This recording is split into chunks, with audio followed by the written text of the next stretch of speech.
Welcome back to the Exorcist, Bestiary.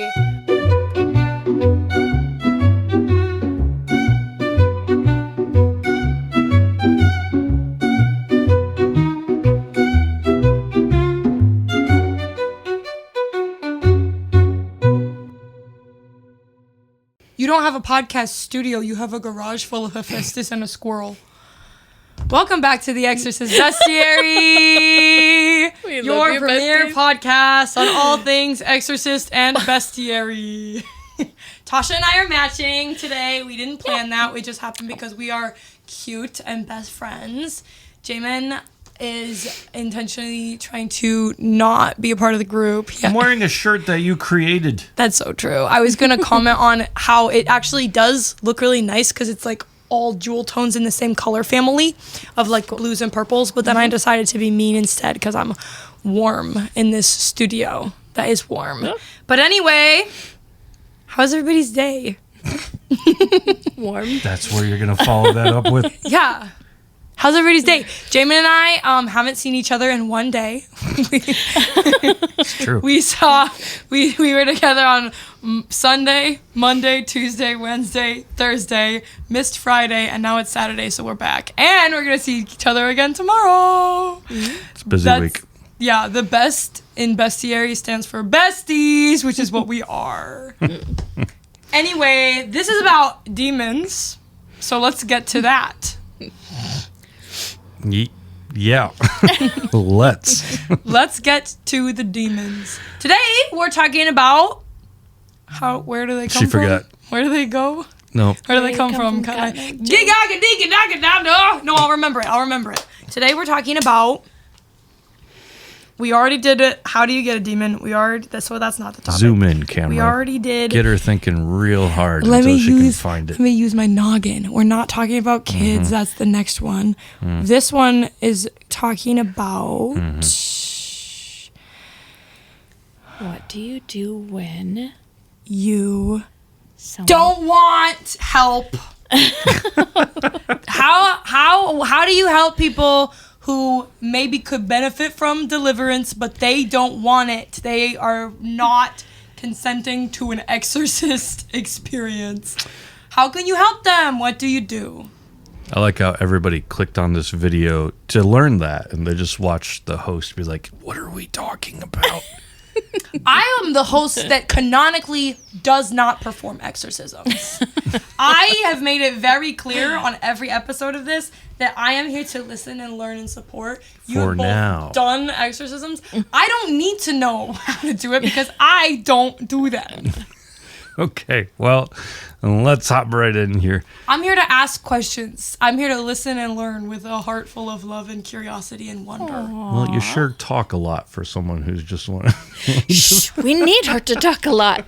Yeah. Don't you mess with her. Yeah, okay. I won't say anything this podcast. No, that's not what I won't say anything for the rest of this podcast. Let's see how many clips you can find for TikTok. Let's see how many funny little haha moments of whimsy and joy was brought forth about the episode where I don't say anything. I think this has been the end of the episode at this point. We have no need to go further. I love you, besties. Bye. Help, I have a demon, but actually I don't want help. Jamin, what do I do? Okay, so I remember there was a time where I got kind of an emergency text of sorts. Someone was like, my son's dealing with some stuff. I know that he needs some deliverance. Can I come and get some help or whatever? And I was like, I don't usually do last minute like this, but because a friend recommended this and all that, I'll meet up with you, see what we can do. So we kind of set up like a last minute meeting for that day. We got together and the kid was like, why am I here now? So he didn't even know. No. Me and Tasha. When you say kid, is this like... I don't know, high school probably. Oh, so like an actual... Okay. Yeah, it was older. Sometimes people say kid and they mean like someone who's 22. Yeah, well, in this case, we're probably talking high school or whatever. Okay. So I'm like, well, why do you think you're here? Me and Tasha, actually, when I walked in the room, Tasha... Oh, you were in this one too? Yeah, Tasha kind of filled me in. We went back to the room, and then the mom had to use the restroom, and I showed her where it was, and right before she went to the restroom, she's like, by the way, he doesn't know why we're here. And I'm like, oh. And in she goes, and I'm furiously texting Jamin because this is something that Jamin needs to know when he walks in. And I was like, just FYI. Heads up. Like, deliverance can't be challenging on its own. You have to throw in this element of, I'm springing this upon someone who has no knowledge. Well, and that's a crazy move. Well, two things. To the parent, like, I get it from their heart perspective. Yes. You know, like, if you know somebody's dealing with something spiritual, you're like, let me get whatever help they can. I'm guessing there's probably a blunder recently that has you amped up even more. Like, deal she with was it desperate, at the root. is what it was. So all humanity to the understanding of how they're feeling. But at the same time, this kid was just like, I just got out of counseling like 5 minutes ago. We had a breakthrough. Like, I talked about stuff I've never talked about before, and now I have to talk to these strangers about my life and unload these things that I don't even know who they are, and they're gonna do what? Cast demons out? Like, I was like, all right, hold up. First off, we're not doing anything today. You're gonna go home because this is not how we do things around here.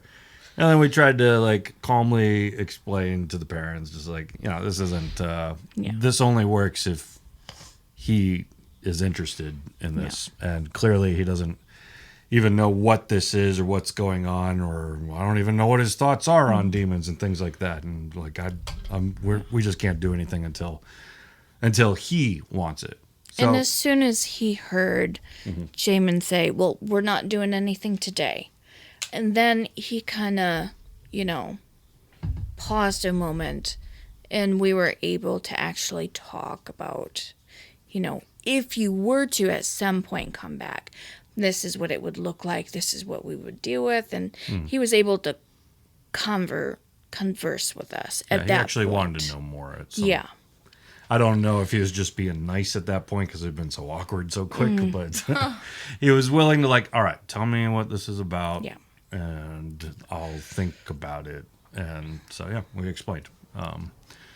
But never came back, as you might imagine.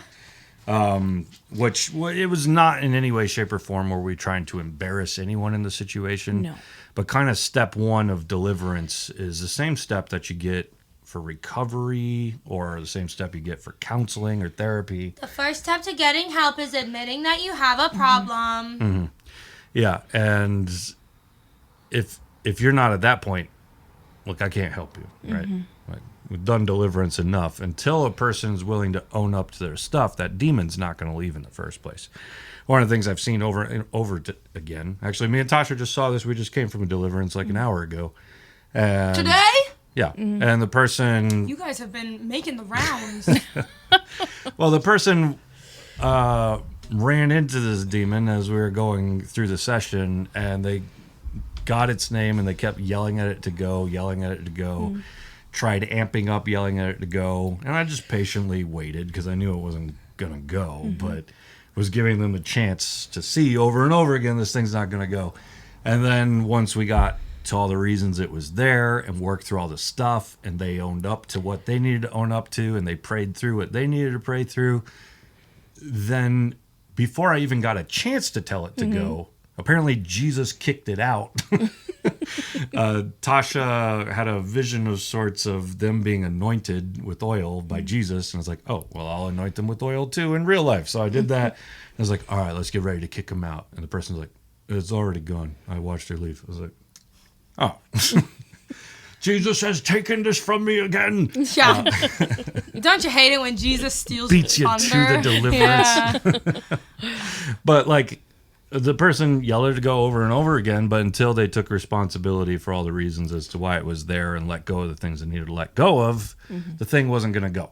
Now, if you have a high schooler in your room who's not supposed to even be here because he doesn't know what this is or even possibly believe in it, among many other things, you think I'm going to get them to the point that I need for this thing to leave? Right. Right. So that's where it starts. You have to be able to own up to yourself and your stuff if you're going to get it out. Well, and the other thing is, like, it's not even just owning up to it. Like, deliverance is a partnership thing. Like, it's a co-laboring of God. Because God can do all things. God can do whatever God chooses to do. So, like, if it was the healthiest and best way to get a demon out of someone was just, like, God being like, bop, demon gone, then that would happen all of the time, and we wouldn't have problems with, like, people having demonic influences in their life. But, like, it is healthier and better and safer for people to, like, take partnership with God in doing that. Like, you need to not only be at the level of, like, I have a problem, you also, like, there is labor that you put in on, like, an emotional and a mental and a spiritual level. Mm-hmm. Yeah. So I don't think that, coercing someone to go, even if it's not, like, your teenage son, if it's a husband or something, I'm going to leave you if you don't go do this, or, just in some way, coercing someone. I don't think that the level of commitment is going to be there, that's needed. You need almost a kind of desperation, a kind of, I am willing to do anything that it takes to, get this out of here. How do I do that? I'm willing to try. Yeah. Mm-hmm. I'll use another example. When I was like into deliverance, it's been like probably 2 years in or so. A friend of ours decided to help out the local shelter by, there was a guy who was in the shelter. He was just getting out of the shelter. He was ready to get into his own place.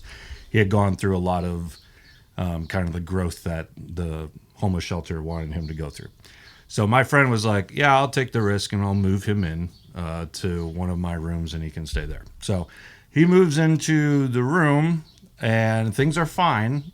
And then after about 2 months, the guy stopped taking his meds, which was all based around mental health stuff that was keeping him stable. So after he stopped taking his meds, I saw him outside of my house across the street, sitting on random people's porches, getting up, sitting down, walking around, yelling randomly at 1 a.m. I saw him on my friend's porch, howling every once in a while, just like strange animal noises, things like that.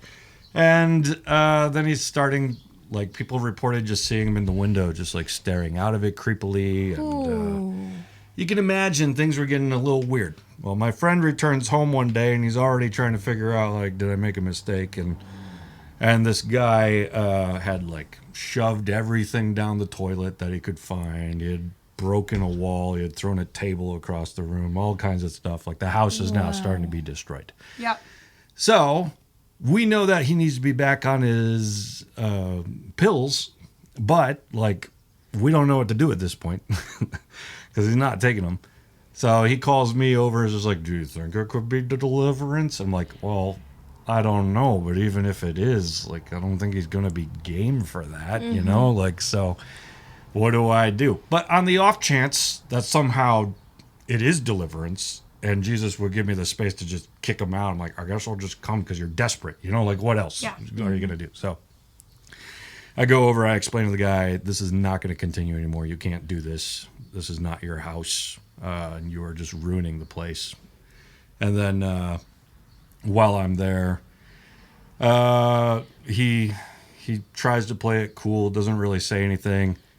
Then I'm like, I don't know, I guess I'll just speak in tongues for a bit. I don't know what else to do. So I tried that, and he's like, okay, that's enough. That's enough. And then I'm like, well, was that just an angry person, or was that a demon? So I'm like trying to figure out which way it goes. I was like, all right, well, that's I'm not leaving here until we have some kind of plan. And I throw my feet up on the table and sit back on my phone, and he throws the table out from under my feet into the other room against a wall, tells me to leave. And I'm like, I'm not leaving until we figure something out. Pulls my phone out of my hand, walks outside, throws it into the dark street. I hear it hit the concrete. And then he tells me that he's going to beat me up if I don't leave. And I'm like, I'm not going to leave until we figure this out. I go out, find my phone. Miraculously, perfectly fine, by the way. Yay. There was like a little crack on it. I don't know if that's the glory of the Lord or the invincibility of an Apple phone. I'm not really sure. But whatever the case, Amity's Apple phone disagrees at the moment. Well, Amity's Apple phone is only smashed because she dropped it 55 feet out of an oak tree. So that isn't really a statement on Not exactly the longevity of an Apple phone. Anyway, continue with your story about demons. Right, yeah. So, anyways, story goes on. We eventually have to call the cops. Cops show up. We're like, oh, we know this guy. We're like, oh, that probably would have been good to know ahead of time.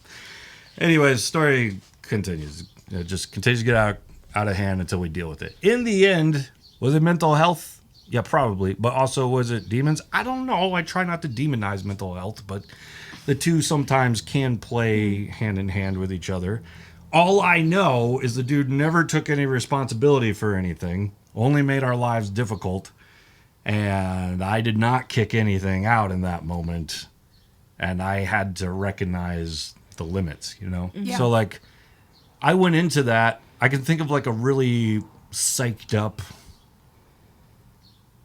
charismatic going in that moment, be like, oh no, we're going to take care of these demons. And I went into that like, I don't know that anything's going to happen. Yeah.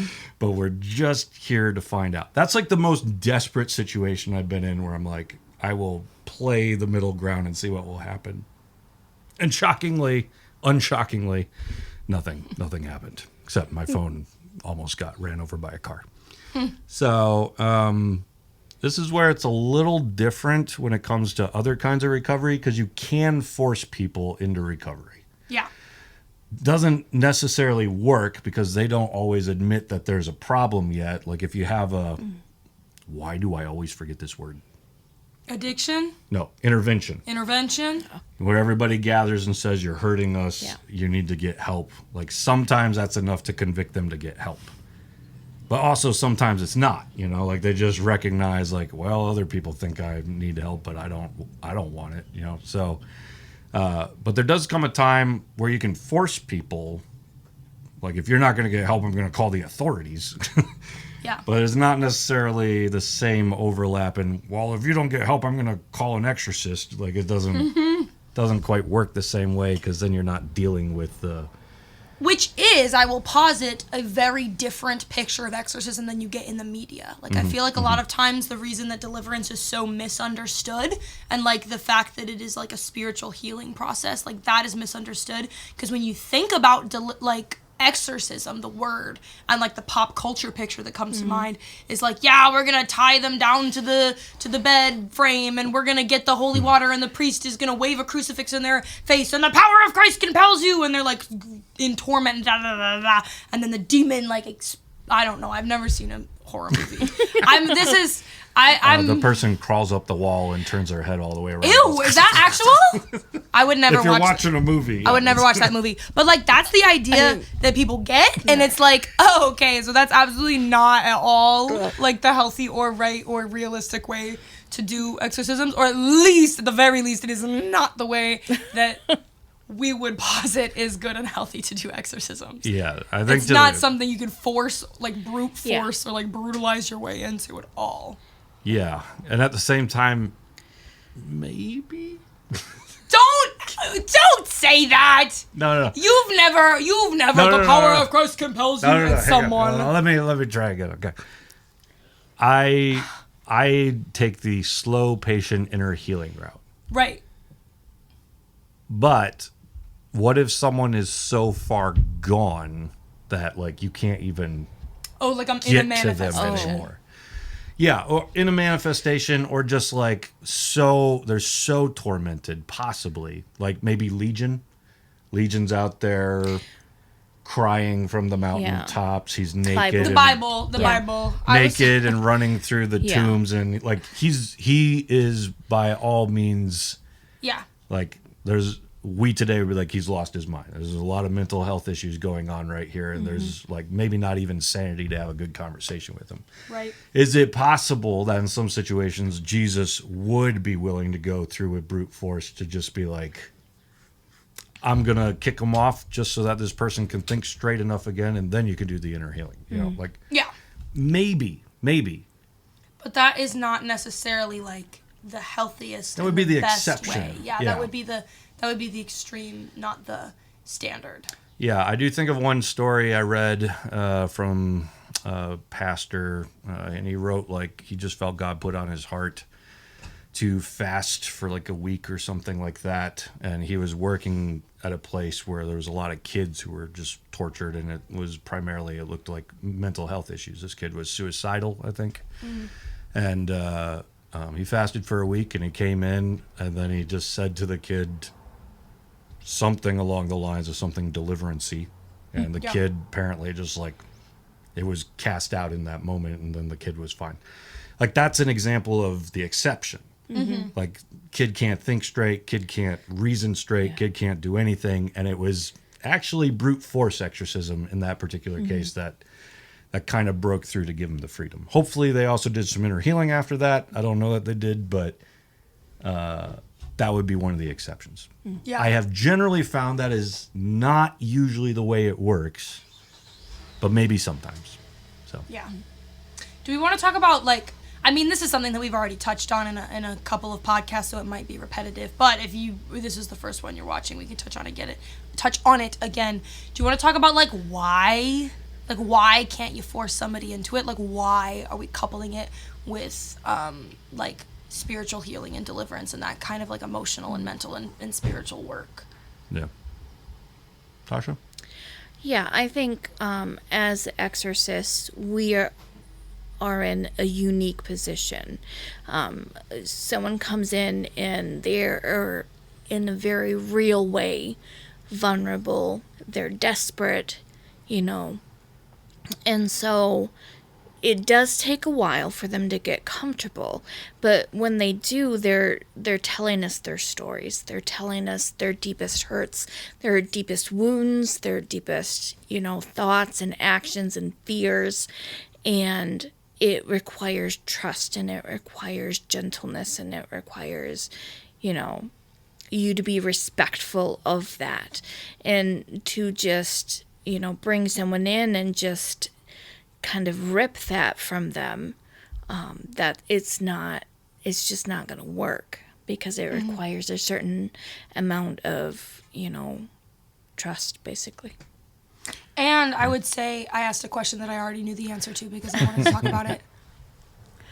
I would also say that when you are performing a deliverance, the getting a demon out is like half of it. That's not the entire thing. Because you have to fill the space in your mind and your heart that used to be filled with the lies of the demonic. Once those things are gone, you have to fill that back up with something, the Holy Spirit.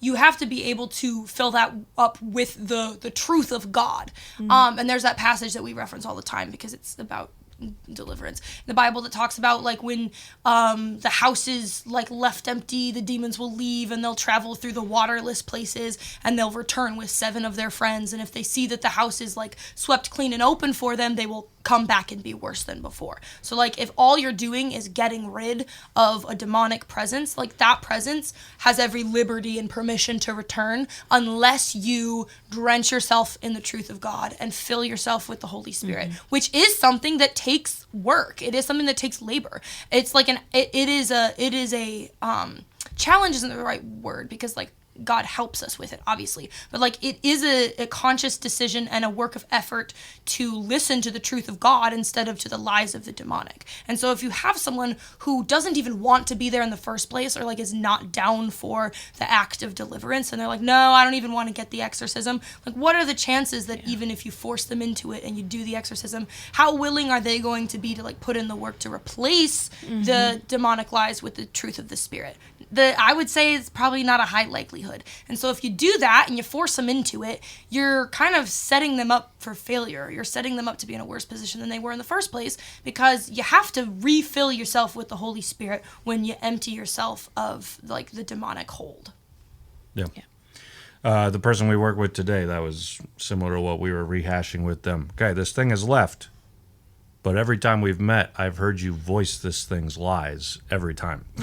You have a habit now that you're going to have to break instead of that old contract with that demon that was built around those particular things that you keep saying. You're going to have to actually choose Jesus and what he's saying to replace that. And every time your mind goes back to that, which it will, because you've just spent maybe a decade or more thinking those thoughts, you're going to have to now curve it, right? I think that's part of the reason that Jesus is so slow with our particular brand of exorcism. It's because it's kick one out, test you. Kick one out, test you. Kick one out, test you. And there's been often times where at the end of a session, I'll be like, Jesus, would you like to give this person any input as to when we should be meeting next? And often he says, I trust you. And I'm like, oh. You're like, yeah, thanks a lot. I wish you would rather just tell me when we should I wish you didn't. But because we build that relationship with people hearing the Holy Spirit, it's not uncommon that when they come back for the next time, Jesus will show us what it's time to work through today because of how long we spent on the last time. Or tell us you need more time to heal from that last thing. You're not ready to do the next part yet. Or just to say, no, not today.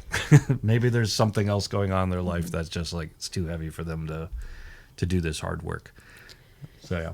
And also, I mean, it is a relationship that we're building with people. So when we're in spiritual warfare, when they're working on stuff, they're going to get attacked harder.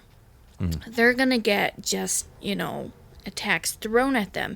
And so they need to have that relationship so that they can text and say, hey, this is happening, and we're able to encourage them. And sometimes the very things that are happening are clues as to what we need to work on next. And so you have to have that relationship with the person, that give and take, where they're willing to talk to you, to be able to work through that and to help them through that. Otherwise, you're just creating more warfare for them. Yeah. And that was also seen in our session today where we were working through an issue, but the issue was not stated. And I didn't push real hard for the details, but I also understood, like, we're probably not getting anywhere until I know the details. So I tried real hard to be like, as much as you're willing to give, I know you hardly know me, and I wouldn't trust a stranger either, and then with enough time and trust, the more details come. Yeah. You're not going to get that out of someone that was forced to be there. Absolutely. Because people rarely even tell their therapist everything that's going on, right? Like, so true. Because you're testing your therapist. You're trying to figure out, I actually came here to talk about this thing, but I've been here for a year and never brought it up because I don't know if I trust you yet. So it's good when you have Jesus on your side. He's like, you have to talk about this, because that kind of helps you get a few steps ahead than sometimes therapy will. But it's still it's spiritual therapy. It's the same thing. So the first time I went to therapy, I lied to my therapist for 3.5 years because I wanted them to think I was cool. They didn't want to hang out outside of therapy. They didn't think I was cool. I mean, they're not really supposed to. I know. That was my goal. I feel like we should do a whole podcast episode on on what? all of the 3.5 years of lies you told your therapist. I wanted them to think that my problems were like the cool kind of problems. Just when I go to the store. Hey, Jamin follows me on TikTok and he uses it against me. Anyway, do we have any more thing on topic to talk about? I think we got the gist of this one. It's the same thing as recovery. You're not getting anywhere until you own up to your stuff. So yeah. And at the same time, I leave the space for the brute moments, and I've tried to walk in it once or twice, but one time got my phone chucked out a door. And the other time only stopped the scenario. I don't think it was deliverance. So. I would also like to backtrack because as someone who is extremely self-critical, and that has been a stumbling block that I've set up for myself in the past to like getting help that I've needed with things, the idea of like own up to your stuff, like there has to be so much empathy and there has to be so much understanding. Yeah. And like if you are in a situation where you need deliverance, like part of acknowledging your problem is acknowledging that you are like fiercely under attack. Like there is a reason that this doesn't feel like something that you can handle. There's a reason that you're feeling extremely overwhelmed. And the reason is the actual enemy of God is like striking out against you with everything they've got. And so the idea of like, I think something that keeps people from getting the help that they need is kind of like the shame associated with like, oh, I can't believe that I'm so messed up. Like, this is such a scary idea. This is such a scary thing. Like, I don't want to talk about the fact that I have this problem. And like, when you get yourself wrapped up in shame and that kind of thing, like, that is not from God at all. That is another like attack and strategy of the enemy trying to keep you under their thumb. So like, when we say you got to own up to the problem, like, the problem is an acknowledgement that like you are being attacked by an external force. Like something is lying to you and something is trying desperately to keep you from understanding the truth. And so it's not an issue that like any kind of like shame or guilt should be attached to, because those are not things sent by God. Those are not the things that Jesus was a champion of. Jesus was and is and will always be a champion of like freedom and living in peace and living in love and living in unity with God. And that's his goal. Preach. Mm-hmm. I saw a little asterisk because I was like, ooh, I know exactly how Amity from 2.5 years ago would hear that thing. We gotta rebuke that in case anybody else is in that brain space. Anyway, this has been another episode of the Exorcist Bestiary. Yes. It's so hot. I don't know if we're going to record another one. But you might see us next week. You might not if Amity decides to throw a big old fit because she's really, really sweaty. August 1st, Underground Jackson. Or Jackson Underground. I always switch it around. Jackson Underground. It's going to be amazing.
This is what demons look like.